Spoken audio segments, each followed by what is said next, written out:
Olá, este é mais um episódio do Contexto Cast, sempre trazendo os temas metropolitanos para você que nos acompanha. E hoje o assunto é turismo. E para falar sobre turismo, eu trouxe aqui a vereadora de Mongaguá, Paulinha Jacó. Paulinha, bem-vinda ao Contexto Cast. É um prazer estar aqui com você, Cris, batendo um papo, falando sobre a nossa cidade, divulgando a nossa Mongaguá e a nossa região também, né? Com certeza. E com ela, a Michele Nascimento, que é diretora da ETEC de Mongaguá e também presidente do Contur, né, Michele? Bem-vinda. Prazer, obrigada pelo convite. Sempre bom falar de turismo, né? É uma das nossas paixões. Então, estamos à disposição para conversar com vocês. Legal. Bom, então vamos começar falando sobre a questão mesmo turismo, né? Você acha, Paulinha, que a nossa região, a Baixada Santista, ainda tem essa vocação? Por exemplo, a nossa vocação na Baixada é o turismo, número 1? É o turismo, sim. A nossa Baixada, ela é muito rica, né, em belezas naturais. E é a grande mola, né, que impulsiona aí a nossa economia, é o turismo, sem dúvida nenhuma, né? Temos cidades maravilhosas aí, rodeadas de natureza e... Enfim, eu acho que até a Baixada Santista é pouco explorada, perto da beleza que é a nossa região. É uma beleza bem diversa, né, Michele? E o que você vê como os principais desafios hoje dessa vocação da nossa região? É a organização, né?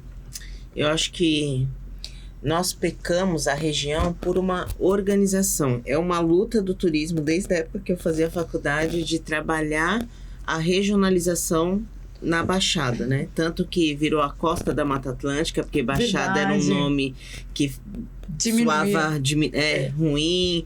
Na época que eu estava na faculdade, em 2000 e alguma coisa, foi votada a Costa da Mata Atlântica. E a grande dificuldade que a gente vê entre os gestores, né, das pastas municipais é trabalhar a região, porque tem as cidades que nem Santos, que por si só o porto já alavanca tudo.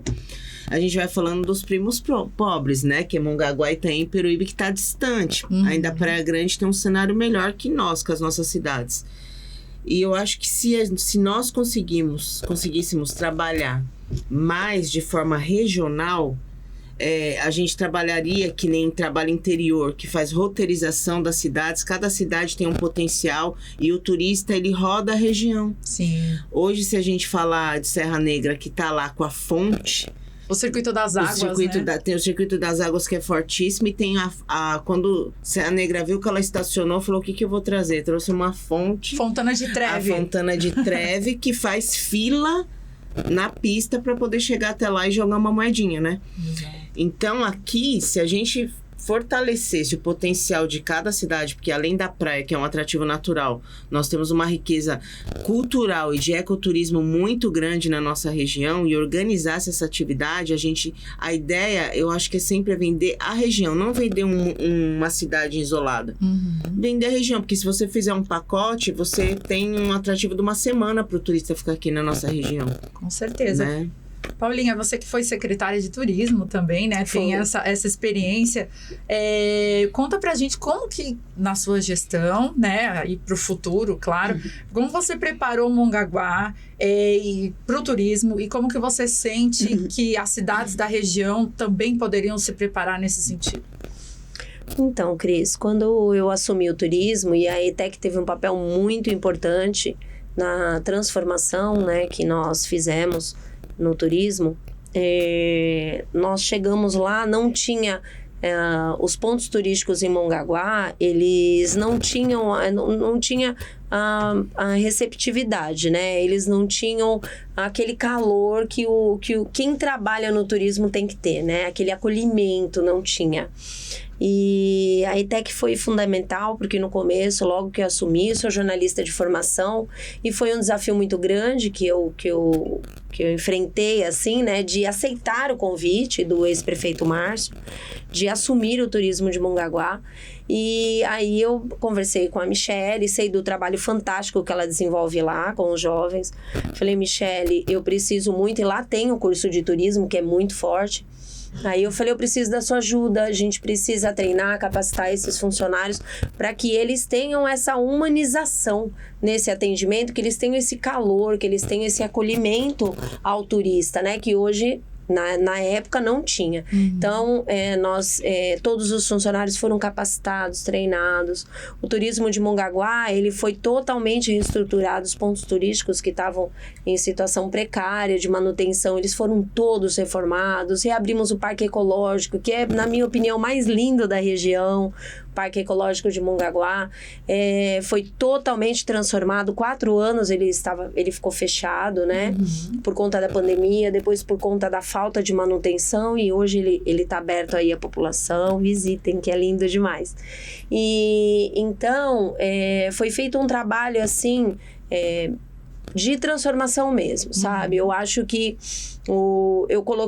nós colocamos, né, Mongaguá num patamar que nunca haviam colocado.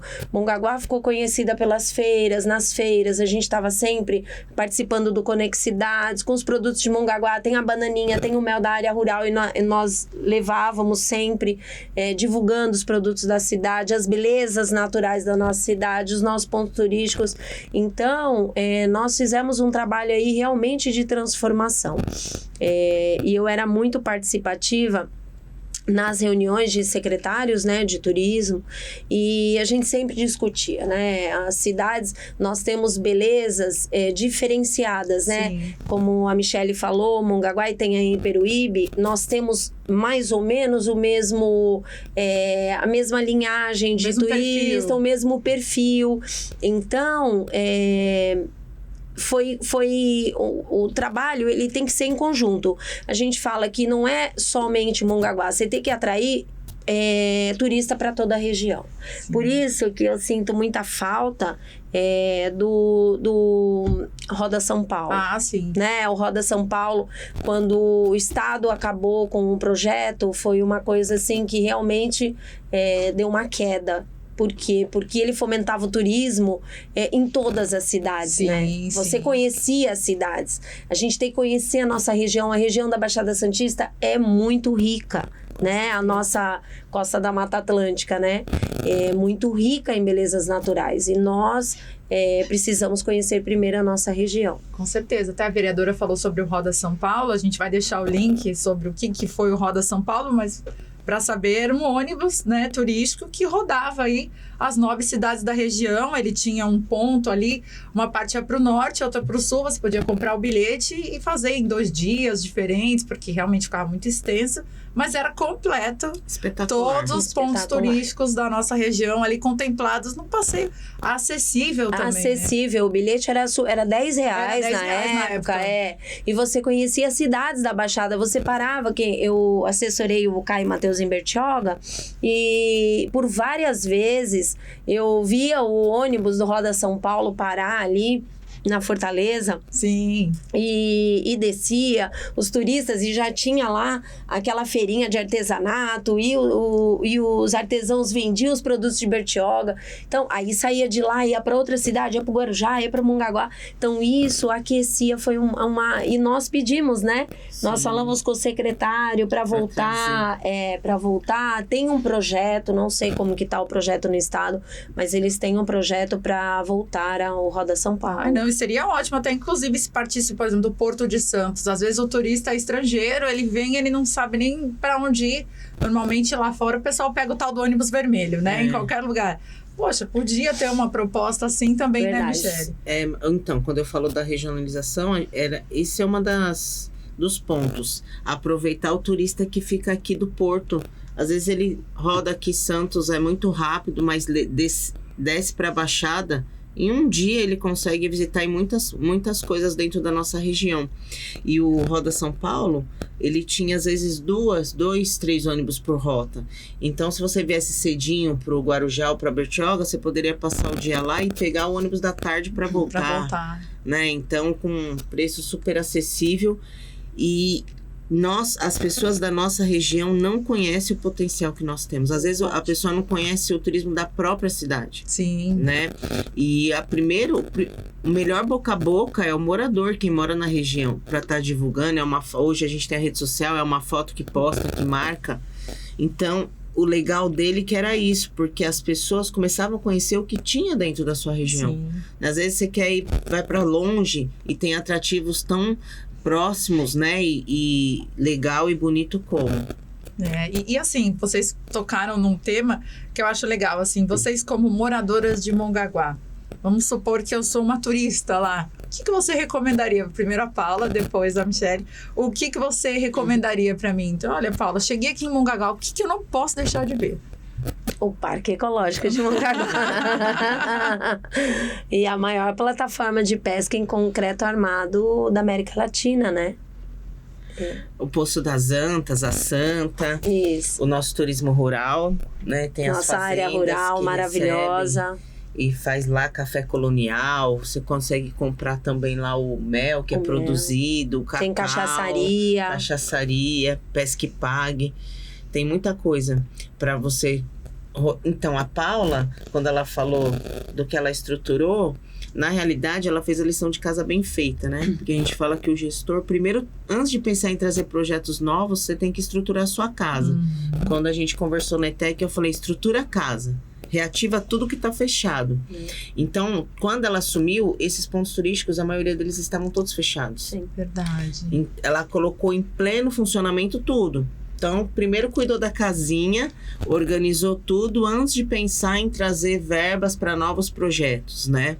E aí a casinha funcionando, foi quando ela começou a ir a Brasília depois para tentar trazer novos projetos, verba para novos projetos para o município. Mas o principal, que é o próprio... A gente fala que quem trabalha com turismo é assim, a cidade que é boa para o turismo, para o turista, ela tem que ser melhor ainda para o morador, né? Então, se o morador se sente... A cidade tem o que fazer, ele é o primeiro a divulgar, e aí o turista que vier, para ele tudo é novidade. Sim. Né? Então, hoje o Parque Ecológico, além de um atrativo turístico, ele tem uma questão de educação ambiental muito grande. As escolas do município levam as crianças para fazer educação ambiental lá. Né? Então, tem uma outra iniciativa. Além do turismo, ainda trabalha a educação com o biólogo, com o pessoal que tem lá, os bichinhos. É muito bacana. Tem um contexto a mais, né, dentro da cidade. Então, hoje você, em um dia, você consegue visitar muitas coisas, porque é uma cidade pequena. Então, você se locomove para um lado, para um atrativo para o outro, com pouco tempo né, você consegue visitar. Isso é legal. E até voltando ao tema, né, do turismo receptivo, você trouxe a questão que o morador, ele vai acabar fazendo propaganda do município, né? Porque o turista acaba perguntando, pedindo uma informação, uma dica, como a gente fez aqui agora, né? Essa questão do turismo receptivo, da capacitação para o turismo que vocês realizaram, né, em parceria aí e hoje continua, como que isso pode... passar para toda a Baixada? Você acha que é um projeto que vale a pena aí em termos metropolitanos? E aí te coloco também a questão agora da UVEBS com a cadeira no Condesb. É um tema para uma câmara temática? O que você acha, Paulinha? Eu acho que capacitação nunca é demais, né, Cris? E como nós falamos, nós moramos a nossa região da Baixada Santista, as cidades todas são cidades turísticas, né?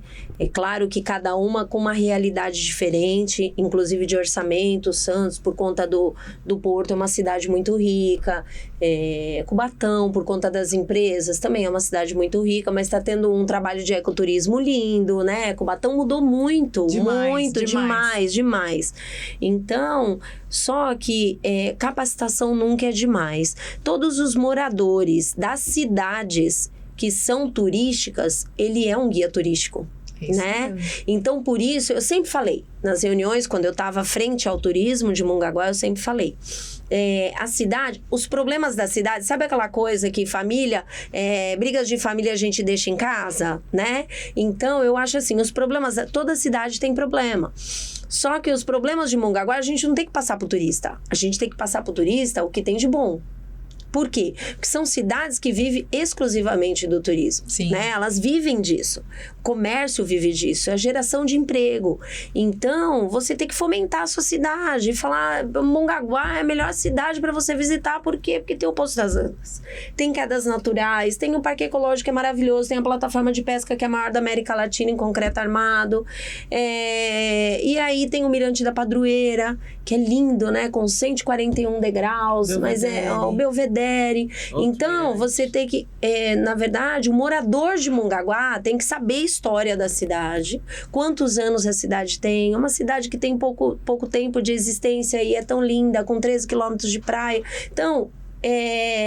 eu acho assim, tinha que ser de alguma forma meio que obrigatório nas escolas terem algo ligado ao turismo. A gente já estava falando sobre isso, inclusive para as crianças começar na base uma cartilha do turismo. As crianças pintarem um ponto turístico, saber daquela história, porque as crianças são as multiplicadoras, né?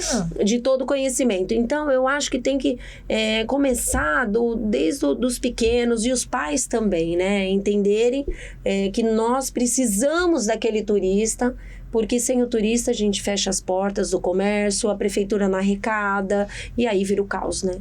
E vocês têm ideia, Michele ou Paulinha, de quanto o turismo representa na fatia ali, na questão econômica do município? Mongaguá, acho que 100%. 100%. Mongaguá, Itanhaém e Peruíbe é 100%. Praia Grande, Santos, São Vicente, que vai, né... que tem outros meios de arrecadação, né? Mongaguá, o orçamento é pequeno e o comércio vive exclusivamente do turismo. Eu acho que, assim, quando a gente fala de capacitação, não é só quem trabalha nas secretarias, né? As cidades têm que ser capacitadas. O Ministério do Turismo teve um ano que ele estava com um monte de capacitações para chegar para os estados, os municípios, que capacitava todo o trade. Desde o taxista. Se a gente pensar no Nordeste, o flanelinha do carro, ele fala que vai olhar teu carro, ele fala todos os atrativos que tem, te direciona para tudo que é lugar, porque eles têm que sobreviver disso, é sobrevivência. Então, o que falta na nossa região é isso. Essa capacitação do cara que é o taxista, é quem trabalha no mercado, é quem trabalha na padaria, de acolher o turista de maneira diferente. Porque hoje, ainda parte dos nossos moradores, ele vê o turista como um incômodo para o município. Por quê? Sim.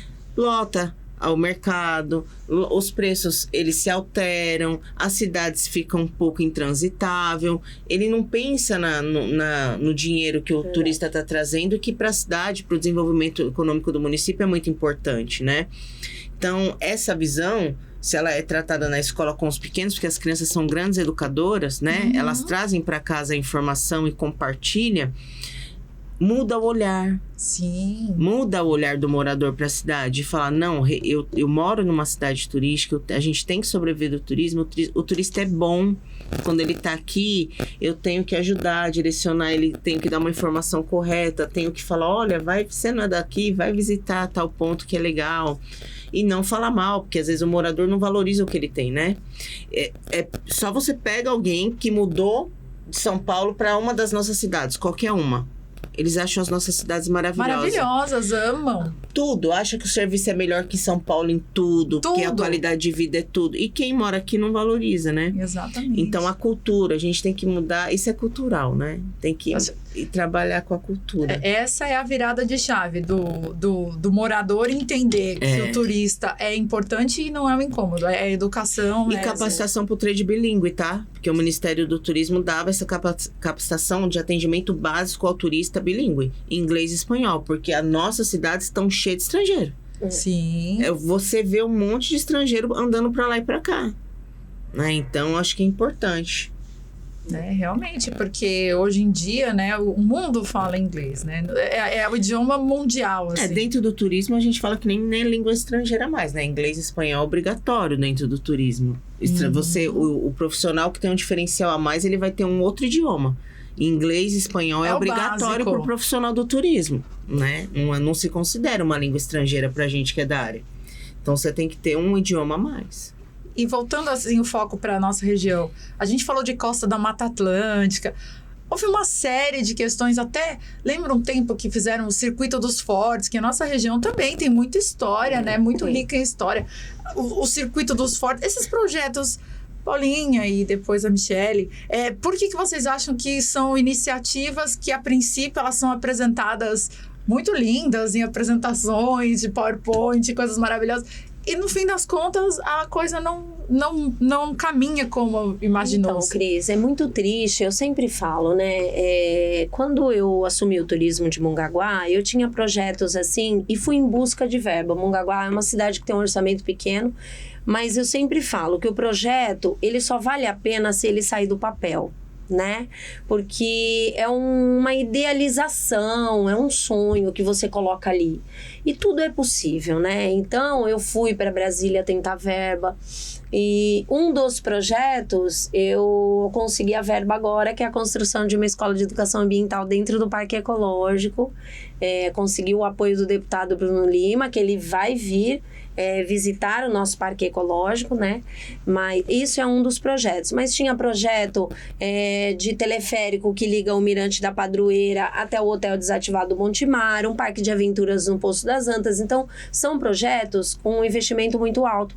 Então, eu fui para Brasília 2 vezes tentar verba. Cadastrei no Ministério do Turismo, na Secretaria do Estado, tentando verba, né? E eu acho que, assim, Cris, é uma dó. Eu participei do selo metropolitano. Ai, teve também. Né? E que era importante também. Eu não sei aqui petar, porque eu não estou mais como secretária de turismo, mas eu acompanhei muito. Ele tinha sido votado, ele estava na etapa dos municípios se adaptarem nas leis, né, para poder o ônibus pagar taxa em uma cidade só. Isso, e nas outras ele poder trafegar sem pagar taxa. E aí eu não sei aqui petar, mas não vai me espantar, infelizmente, se o projeto estiver parado. Porque, como você falou, são projetos muito importantes que no papel, na apresentação, tudo maravilhoso, depois para. Então, eu não sei o que acontece. É uma judiação, tipo o Roda São Paulo. Exatamente. Não podia parar, entendeu? Porque o Estado tem dinheiro para investir, tem dinheiro. E além de dar a oportunidade também para as pessoas que não têm condições de viajar, de curtir horas de lazer em outras cidades, né? Conhecer outras cidades. E também para divulgar a nossa região. Eu falar assim, Mongaguá tem isso, mas Peruíbe tem praias, tem Jureia, tem... Então, a gente precisa conhecer. E o incentivo do Estado era maravilhoso. Infelizmente, eu não sei o que acontece. Eu não sei, sempre esbarra em algum órgão e ali para... Eu acho que determinados programas tinham que ser obrigatório, indiferente de mudança de gestões políticas. Sim. Eu acho que é troca de gestão. Foi o que ela falou. As trocas de gestões. O interesse trocou o governador, o projeto do outro parou. Já parou. Então, se tá dando certo, tem que manter. Não é só no turismo, né? Se você olhar a educação... tudo que tá dando certo, se a nova gestão que entrar não tiver dentro do plano dela, vai parar. Indiferente se estava dando certo ou não. Então, acho que tem coisas que tem que ser implantada e tem que ficar obrigatório. Sim. Se tá, que nem o Roda São Paulo que a gente falou, foi uma coisa que deu muito certo. Mudou a gestão, tem que continuar. Sim. Porque tá dando certo. Eu acho que a ideia é melhorar, aprimorar, não parar. Claro. Né? E nos municípios é isso que acontece. Eu, enquanto turismóloga, eu posso falar isso. Turismo não é prioridade de prefeito. Infelizmente. E deveria, né? Nenhum prefeito a prioridade é turismo. Porque o turismo não traz voto. Sim. O que traz voto é pavimentação de rua. O que traz voto é a saúde. São coisas imediatas da cidade. Um turismo bem planejado, você não vai ter o retorno, às vezes, que você quer nos 4 anos. Né? Se você quer mudar o perfil de turista do seu município, você começa com uma ação pequena, um planejamento, você vai estruturando a tua casa, para você receber esse turista que você quer 3 anos depois, às vezes, né? Então, e o principal é dar seguimento, é o que nós estamos falando. Isso. Entra prefeito, o que o outro prefeito está fazendo, para. E aí começa um novo projeto ou não começa, depende de quem assume. Sim. Então isso é muito triste, né? A gente está falando em âmbito estadual, mas em municipal também é o que mais acontece. E pegando esse contexto, aí nós vamos falar de âmbito nacional. Vocês estão por dentro que o Senado está passando lá a reforma eleitoral e pode ser que não tenha mais reeleição. Sim. Claro que isso não vai ser amanhã, né? Tem um longo caminho para esse projeto passar. Vocês acham que com o fim da reeleição vai parar esse tipo de política de, olha, esse aqui era do outro, não vamos continuar, vamos só fazer coisas para manutenção da candidatura e depois a gente continua, sou reeleito, só coisas populares e aí, por exemplo, muda o olhar do investimento porque ele sabe que ele tem aquele período e ponto, acabou, só tchau. 4 anos, né? Eu não sei. Descrente, você está descrente. Sabe por quê? Porque se a gente pensar na visão de gestão pública, tem coisas que o prefeito pede que não chega nem dentro da gestão dele. Vai chegar na gestão do outro. Tem isso. A gente sabe que quando o prefeito não vai para uma reeleição, que entra o outro, o que o outro fazendo, implantando, é o que ele pediu lá na dele para chegar, né? Então, se eles conseguirem organizar que certas coisas que estão sendo feitas têm que ser mantido, eu acho que a gente vai ver numa sequência. Sim. E aí, a não ser, eu acho que as coisas que deviam ser paradas são aquelas que têm uma avaliação de você fez toda a pesquisa, avaliou, falou, olha, isso aqui não tá trazendo o resultado que a gente queria, tá comprovado, ou a gente vai ter que mudar isso, reformular, né? Se passar... Que nem é feito dentro da educação, né? Dentro da educação, a gente trabalha com dados para os projetos. Claro. Como que a gente replaneja? A gente vai lá analisar os dados. Deu o resultado que a gente queria? Não. Então, vamos replanejar. Tá dando? O que a gente precisa... O que dá para melhorar? Vamos continuar. Né? Por que as gestões das escolas continuam? Porque um diretor vai dando sequência no que o outro está fazendo e vai aprimorando, melhorando, né? O que não acontece dentro dos municípios. Se tiver esse olhar de vamos dar sequência no que está sendo feito, ou vamos analisar, olha, pessoal, população, por que isso aqui não vai ser mais feito? Olha aqui, não trouxe o retorno. Legal, a transparência. Isso. Então, não tem transparência dos processos, né? A gente falta essa transparência. Então, eu sempre acho que depende muito da boa vontade, do compromisso, da seriedade do gestor que vai estar assumindo lá, em querer realmente fazer algo bom para aquele município em todos os sentidos. Concordo. E eu, em relação à reeleição, eu falo para você, eu sou contra. Só que eu acho que o mandato tinha que ter no mínimo 5 anos. Parece que o projeto é para 5 anos mesmo, os mandatos. Porque hoje, antes não. Antes eu pensava, não, a pessoa... Porque assim, meu pai foi prefeito. 3 mandatos em Mongaguá. O primeiro mandato dele foi de 6 anos. Aí depois mudou, aí foi 4 e 4. Só que eu penso assim, 4 anos é pouco. Foi o que a Michelle falou, né? Porque... A gente tem esse entendimento, né? Então, a gente sabe que, às vezes, a verba pede no primeiro ano de gestão, aí não chega, ou no segundo ano vem na gestão do próximo. Mas é história de dar seguimento. Mas o projeto tá lá, veio no próximo, dá seguimento. Sim. Né? Só que, hoje em dia, eu falo da política de hoje, eu não era contra, hoje eu sou. Hoje você tá fazendo uma campanha...